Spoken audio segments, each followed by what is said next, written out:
ചങ്കുകളെ നമസ്കാരം. പുതിയൊരു വീഡിയോയിലേക്ക് എല്ലാവർക്കും സ്വാഗതം. അങ്ങനെ നമ്മുടെ ദിയ സനയും അതുപോലെ തന്നെ ജാസ്മിൻ മൂസയും ഇപ്പോഴും കയറിയിരിക്കുകയാണ്. അതായത് ആദില നൂറമാരുടെ ബന്ധുക്കളായിട്ടാണ് കയറിയിരിക്കുന്നത്. യാതൊരു അഭിപ്രായവുമില്ല. കാരണം എന്താ വെച്ചാൽ അവരൊക്കെ മുൻ മത്സരാർത്ഥികളാണ്.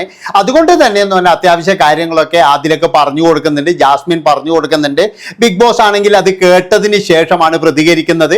എല്ലാ കാര്യങ്ങളും കേട്ടതിന് ശേഷം ബിഗ് ബോസ് പ്രതികരിക്കുന്നുണ്ട്. പിന്നെ വേറൊരു കാര്യം പറയാം, അവർ വളരെയധികം സൂക്ഷിച്ചാണ് അവിടെ നിൽക്കുന്നത്. അതായത് റിയാസ് വന്നതുപോലെ നെഗറ്റീവ് ആകണ്ട എന്ന് കരുതിയിട്ടാണോ എന്നറിയില്ല, അവരെല്ലാവരോടും വളരെയധികം സ്നേഹത്തോടു കൂടിയാണ് പെരുമാറുന്നത്. പിന്നെ മറ്റൊരു കാര്യം എന്ന് പറഞ്ഞു കഴിഞ്ഞാൽ ഇതിൽ ഏറ്റവും കൂടുതൽ വിഷമമുള്ളത് നൂറയ്ക്കും അതുപോലെ തന്നെ എന്ന് പറഞ്ഞാൽ ആദിലക്കും തന്നെയാണ്. എല്ലാവരുടെയും മാതാപിതാക്കൾ വരുമ്പോൾ തങ്ങളുടെ മാതാപിതാക്കൾ മാത്രം വന്നിട്ടില്ല, അവരെ എന്തുകൊണ്ടാണ് കൊണ്ടുവരാൻ ശ്രമിക്കാത്തത് എന്ന് ബിഗ് ബോസിനോട് ഇവർ പരാതി പറയുകയാണ്. എനിക്കൊരു ചോദ്യം ചോദിക്കാനുള്ളത്, എൻ്റെ പൊന്ന മക്കളെ, നിങ്ങൾക്ക് എങ്ങനെ തോന്നുന്നു ഇങ്ങനെ പറയാൻ? അതായത് നിങ്ങൾ ഉള്ളിടത്തോളം എന്ന് പറഞ്ഞു കഴിഞ്ഞാൽ അവരെ വെറുപ്പിച്ചിട്ടുണ്ട്, ഇവിടെ വന്നിട്ടും അവരെ വെറുപ്പിച്ചിട്ടുണ്ട്. അവരെ എപ്പോഴെങ്കിലും നിങ്ങൾ നല്ലൊരു വാക്കുകൊണ്ട് അവരെ സ്നേഹിച്ചിട്ടുണ്ടോ? അവരെ കുറ്റപ്പെടുത്താനല്ലാതെ അവരെ നല്ല വാക്കുകൊണ്ട് നിങ്ങൾ എപ്പോഴെങ്കിലും പറഞ്ഞിട്ടുണ്ടോ? നിങ്ങളുടെ സൗകര്യത്തിന് വേണ്ടി നിങ്ങളെ ആൾക്കാർ അംഗീകരിക്കാൻ വേണ്ടിയിട്ട് ആരൊക്കെയോ മെനഞ്ഞ് എന്തൊക്കെയോ സംഭവങ്ങൾ നിങ്ങൾ പല പ്രാവശ്യം പറഞ്ഞു. അതൊക്കെ എന്ന് പറഞ്ഞാൽ അവരുടെ ജീവിതത്തെ, അതായത് മാതാപിതാക്കളുടെ ജീവിതത്തെ ഒരുപാട് ബാധിച്ചിട്ടുണ്ട് എന്നാണ് എനിക്ക് തോന്നുന്നത്. പിന്നെ മറ്റൊരു കാര്യം എന്ന് പറഞ്ഞാൽ നിങ്ങളെയൊക്കെ ഇതുപോലെ ആക്കിയത് എന്ന് പറഞ്ഞു കഴിഞ്ഞാൽ ഇന്ന് വന്നേ ജാസ്മിനോ അല്ലെങ്കിൽ എന്ന് പറഞ്ഞ ദിയ സനയോ ഒന്നുമല്ല, ഈ മാതാപിതാക്കൾ തന്നെയാണ്. ആ മാതാപിതാക്കളെയാണ് നിങ്ങൾ ആദ്യം സ്നേഹിക്കേണ്ടത്. അല്ലാതെ നിങ്ങൾ ബിഗ് ബോസിനോട് പറയണം, മാതാപിതാക്കൾ വരുന്നില്ലെങ്കിൽ ഞങ്ങൾക്കാരും വേണ്ട, ഞങ്ങൾക്ക് കാണാൻ താല്പര്യമില്ല. അതാണ് നിങ്ങൾ പറയേണ്ടത്. അല്ലാതെ എന്ന് പറഞ്ഞു കഴിഞ്ഞാൽ ഞങ്ങൾക്കും ആൾക്കാരുണ്ട്, ഞങ്ങൾക്കും കുറേ ആൾ, അതൊക്കെ മാതാപിതാക്കളെ വെല്ലുവിളിക്കുകയാണ്. ഇപ്പോഴും നിങ്ങൾ ചെയ്യേണ്ടത് എന്താണെന്ന് വെച്ച് കഴിഞ്ഞാൽ ഇനിയും തന്നെ ആ മാതാപിതാക്കളെ കുറ്റപ്പെടുത്താതിരിക്കുക. ഇപ്പോൾ ഇതുപോലെ തന്നെ ഞാൻ പറഞ്ഞല്ലോ, ഇതുപോലെ ജീവിക്കുന്ന സോനു നികേഷ് ഉണ്ട്, അവരൊക്കെ എന്ന് പറഞ്ഞു കഴിഞ്ഞാൽ അവരൊന്നും ഈ പിന്നെന്താ പറയുക, ഈ ഓപ്പൺ ആയിട്ട് വന്നിട്ട് ഇന്റർവ്യൂ കൊടുക്കാനോ അല്ലെങ്കിൽ എൻ്റെ പിതാവ് ചെയ്തു മാതാവ് ചെയ്തു എന്നൊന്നും പറഞ്ഞിട്ട് കൊടുക്കാൻ നിൽക്കാറില്ല. അതുപോലെ തന്നെ സാധാരണ നിലയിൽ ജീവിക്കുന്ന ആൾക്കാരുണ്ട്. നമ്മളോടൊക്കെ എന്ന് പറഞ്ഞാൽ പലപ്പോഴും നമ്മുടെ മാതാപിതാക്കൾ നമ്മളോട് ചിലപ്പോൾ ക്രൂരമായിട്ട് പെരുമാറിയിട്ടുണ്ടാവും. അതൊക്കെ എന്ന് പറഞ്ഞു കഴിഞ്ഞാൽ മീഡിയന്റെ മുന്നിൽ വന്നിട്ട് അവരെ കുറ്റം പറയല് എന്ന് പറഞ്ഞു കഴിഞ്ഞാൽ അത് അത്രത്തോളം എന്താ പറയേണ്ടത്, തെണ്ടിത്തരം വേറില്ല എന്ന് എനിക്ക് പറയാൻ പറ്റുള്ളൂ. അതുകൊണ്ട് തന്നെ എന്ന് പറഞ്ഞാൽ ആദില നൂറമാർ ഒരു കാര്യം ചെയ്യും, ഇവരെ കൊണ്ടങ്ങ് അത്രത്തോളം ഇതായിക്കോളാം, അതായത് ഇവരെ കൊണ്ട് തൃപ്തിപ്പെട്ടോളാന്ന് മാത്രമേ എനിക്ക് പറയാനുള്ളൂ. എല്ലാവരും അച്ഛനമ്മോരെ വരുമ്പോൾ ഇവർക്ക് ആഗ്രഹം ഉണ്ടാകും. കാരണം എന്താ വെച്ചാൽ ഇവരെ അംഗീകരിച്ചില്ലല്ലോ, അവരെ വിഷമം ഉണ്ടാകും. പക്ഷെ ഒരു കാര്യം ഞാൻ പറയാം, ഇവരേതായാലും എന്ന് പറഞ്ഞാൽ കോടതി വിധിയോട് കൂടിയിട്ട് ഒരുമിച്ച് താമസിക്കാൻ തീരുമാനിച്ചു. അങ്ങനെ നൂറയെ വിട്ടുകൊടുത്തു. അതിനുശേഷം ഇവർക്ക് വേണമെങ്കിൽ ഇവർക്ക് സൈലന്റ് ആയിട്ട് ജീവിക്കാമായിരുന്നു. ഇവർക്ക് വിദ്യാഭ്യാസമുണ്ട്, നല്ല ജോലിയുണ്ട്, കാര്യങ്ങളൊക്കെ ഉണ്ട്. ഇനി ഇവർ വ്ളോഗ് ചെയ്തിട്ടായാലും ഇവർക്ക് കുഴപ്പമില്ല. പക്ഷെ ഇവർ ചെയ്ത ഒരു പരിപാടി എന്താണ്, എല്ലാ ഓൺലൈൻ ചാനലിൽ കയറിയിട്ടും ഇവർ ഇന്റർവ്യൂ കൊടുക്കാറുണ്ട്. അവിടെയൊക്കെ എന്ന് പറഞ്ഞു കഴിഞ്ഞാൽ എത്രത്തോളം ആൾക്കാർ ശ്രദ്ധിക്കപ്പെടാൻ നമുക്ക് എന്തൊക്കെ കോപ്രായങ്ങൾ കാണിക്കാം, അതൊക്കെ കാണിച്ചുകൊണ്ടാണ് ഇവർ ചെയ്യുന്നത്.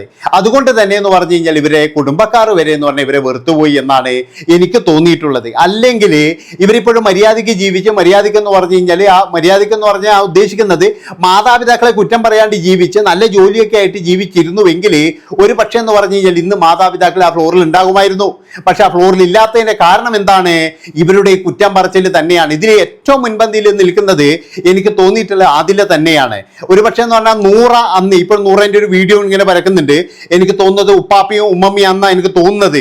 നിന്റെ പിന്നെ നിന്റെ അമ്മ അവിടെയുണ്ട് എന്നൊക്കെ പറഞ്ഞിട്ട് ഇങ്ങനെ ഒരു സംസാരിക്കുന്ന ഒരു വീഡിയോ ആണ്. ആ വീഡിയോ കണ്ടു കഴിഞ്ഞാൽ ശരിക്കും നമ്മളെ ചങ്ക് കത്തിപ്പോവാറുണ്ട്. കാരണം എന്താണെന്ന് വെച്ച് കഴിഞ്ഞാൽ ഈ പെൺകുട്ടിക്ക് ഒന്നും അറിയില്ല, ഒന്നും അറിയാത്ത ഇത് വന്നിട്ട് ഒന്നും അറിയാത്ത 18 വയസ്സായി കൊണ്ട് മാത്രം ഇങ്ങനെ നടുത്തെരുവിൽ നിൽക്കുന്ന പോലെയാണ് എനിക്ക് തോന്നിയത്. അതായത് എങ്ങനെയെങ്കിലും ഈ പിന്നെ അവർ കൊണ്ടുപോകാനാണ് അവരപ്പോഴും ശ്രമിക്കുന്നത്. അവർക്കും ഒരുപാട് വിഷമമുണ്ട്. ഈ 18 വയസ്സായ കുട്ടികൾ പുറത്ത് എന്ത് ചെയ്യാനാണ് എന്നുള്ള വിഷമങ്ങളുണ്ട്. അപ്പോൾ അതിൻ്റെ അകത്ത് തന്നെ പറഞ്ഞു കൊടുക്കുന്നുണ്ട്, ഇവർക്ക് ജോലിക്ക് പോകാം എന്നൊക്കെ പറഞ്ഞു കൊടുക്കാൻ ഇതിനൊക്കെ ആൾക്കാരുണ്ട്. അപ്പം ഞാൻ പറയുന്നത് ഇതാണ്, അതായത് നമ്മൾ പരമാവധി മാതാപിതാക്കളെ വെറുപ്പിക്കാതിരിക്കുക. പിന്നെ മറ്റൊരു കാര്യം എന്ന് പറഞ്ഞു കഴിഞ്ഞാൽ അതിൻ്റെ അകത്ത് ഹിന്റ് കൊടുക്കുന്നത്, അതായത് ഇപ്പൊ ജാസ്മിൻ നല്ല രീതിയിൽ എന്ന് പറഞ്ഞാൽ പിന്നെ ആദിലയോട് കാര്യങ്ങളെല്ലാം പറയുന്നുണ്ട്. അതായത് ഇങ്ങനെ കളിക്കണം അങ്ങനെ കളിക്കണം, ഇതൊക്കെ പറയുന്നത് ഹിന്റാണ്.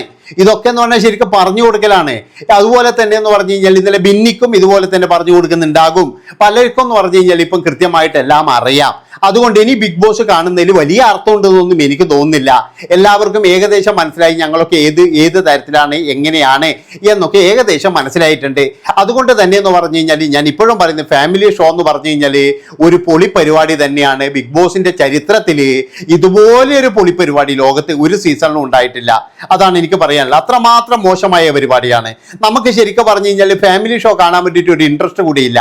എന്താണെന്ന് വെച്ചാൽ എല്ലാവരും അറിഞ്ഞു, അതായത് ഇവരൊക്കെ വന്നതും പോയതും ഇവരൊക്കെ ഇതാണ് ചെയ്തത് എന്ന് എല്ലാവരും അറിഞ്ഞു. ഒരു ക്യൂരിയോസിറ്റി ഒന്നും തോന്നുന്നില്ല. ഇനിയിപ്പോഴെന്ന് പറഞ്ഞു കഴിഞ്ഞാൽ ഏഷ്യാനെറ്റ് ഏന്റെ കേടാണെന്ന് ഞാൻ ആലോചിക്കുന്നത്. എല്ലാവരും അറിഞ്ഞു കഴിഞ്ഞതിന് ശേഷം ഷോ എന്തിനാണ് പിന്നെ കൊണ്ടുപോകുന്നത്? അപ്പൊ ഇവർക്ക് പോലും ഒന്നും അറിയില്ല ഇത് എങ്ങനെയാണ് നടത്തേണ്ടതെന്ന്. ഇപ്പൊ ഇന്നലെ ഇപ്പോഴെന്ന് പറഞ്ഞാൽ അക്ബറിന്റെ ഉമ്മ വന്നിട്ട് എല്ലാ കാര്യങ്ങളും പറഞ്ഞു. അതിനുശേഷം നമ്മൾ ഇനിയിപ്പോ ഇത് ലൈവിൽ കാണുന്നു, ഇനി ഇത് തന്നെ എപ്പിസോഡ് കാണുന്നു, ആൾക്കാർക്ക് ഭ്രാന്ത് പിടിക്കത്തില്ലടേ. അതാണ് ഞാൻ ചോദിക്കുന്നത്. നട്ടഭ്രാന്തളി പോയി കാണിച്ചതിനല്ലേ കാണിച്ചുകൊണ്ടിരിക്കുന്നത്. അതുകൊണ്ട് ഞാൻ പറയുകയാണ്, മിനിമം ഒരു സാമാന്യ മര്യാദയ്ക്കെങ്കിലും ഈ ഫാമിലിയോട് പറയും, എപ്പിസോഡ് വരുന്നത് വരെ നിങ്ങൾ മിണ്ടരുത്.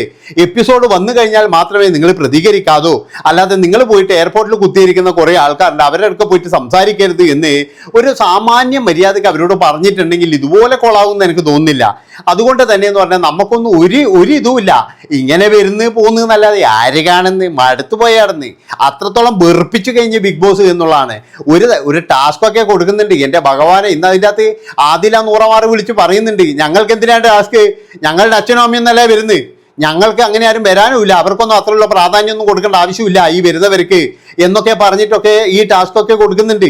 ഈ ടാസ്ക് കൊടുക്കൽ അതിലും വലിയ കോമഡിയാണ്. കാരണം എന്താ വെച്ചാൽ ഇതൊക്കെ എന്ന് പറഞ്ഞു കഴിഞ്ഞാൽ വീക്കിലി ടാസ്ക് ഇങ്ങനെയായിട്ട് കൊടുത്തിട്ടുണ്ടെങ്കിൽ കുറച്ചും കൂടി നല്ല ഗെയിമൊക്കെ കാണായിരുന്നു. ഇതെന്ന് പറയുന്നത് എന്ത് കളിക്കുന്നു എന്ത് പറയുന്നതെന്ന് ദൈവത്തിന് പോലും അറിയില്ല. അപ്പൊ എന്തൊക്കെ ആയിക്കഴിഞ്ഞാലും ഇപ്പോഴേ ആദില നൂറമാരുടെ ഫാമിലിയാണ് എല്ലാവരും കാത്തിരുന്നത്. ഫാമിലി വരാത്തത് കൊണ്ടാണ് ദിയാസനയും അതുപോലെ ജാസ്മിനും വന്നത്. അതുകൊണ്ട് തന്നെ എന്ന് പറഞ്ഞാൽ വലിയ പ്രാധാന്യമൊന്നും അവർക്ക് കിട്ടുന്നില്ല. പിന്നെ വേണമെങ്കിൽ എന്ന് പറഞ്ഞു കഴിഞ്ഞാൽ കുറച്ച് എന്താ പറയണ്ടേ, ഇന്നലെ അക്ബർ പറഞ്ഞില്ലേ, നിന്റെ താര വരുമോ ദിയാസനയാണോ എന്ന് ചോദിച്ചപ്പോൾ ഒരു കരച്ചിലും വീഴ്ചലൊക്കെ ഉണ്ടായിരുന്നു. ആ കരച്ചിലും വീഴ്ചലും വരെ എന്ന് പറഞ്ഞാൽ നാട്ടുകാരുടെ ഇടയിൽ നെഗറ്റീവ് തന്നെയാണ്. എന്താണെന്ന് വെച്ച് കഴിഞ്ഞാൽ ഇതിനെക്കാട്ടിയും കരഞ്ഞിട്ടുണ്ടാവില്ല മാതാപിതാക്കള്. ആ മാതാപിതാക്കള് ഇത്രത്തോളം വളർത്തി വലുതാക്കി വിട്ട മക്കള് ഒരു സുപ്രഭാതത്തിൽ എന്ന് പറഞ്ഞാൽ തൻ്റെ പിതാവ് ഇങ്ങനെയാണ് മാതാവ് ഇങ്ങനെയാണെന്നൊക്കെ പറയുമ്പോഴേ എത്രമാത്രം കരഞ്ഞിട്ടുണ്ടാകും. അപ്പൊ അതാണ് ഞാൻ പറയുന്നത്, നമ്മളെല്ലാവരും എന്ന് പറഞ്ഞാൽ മാതാപിതാക്കൾ നമ്മളോട് എന്ത് തെറ്റ് ചെയ്തു കഴിഞ്ഞാലും അതായത് നമ്മളത് പരമാവധി എന്ന് പറഞ്ഞു കഴിഞ്ഞാൽ അവർക്ക് ക്ഷമിച്ചു കൊടുക്കുക. അവര് നമ്മളെ നന്മക്ക് വേണ്ടി മാത്രമാണ് പറയുന്നത്, അല്ലാതെ ഒരിക്കലും നമുക്ക് ദ്രോഹത്തിന് വേണ്ടിയിട്ട് അവർ പറയില്ല.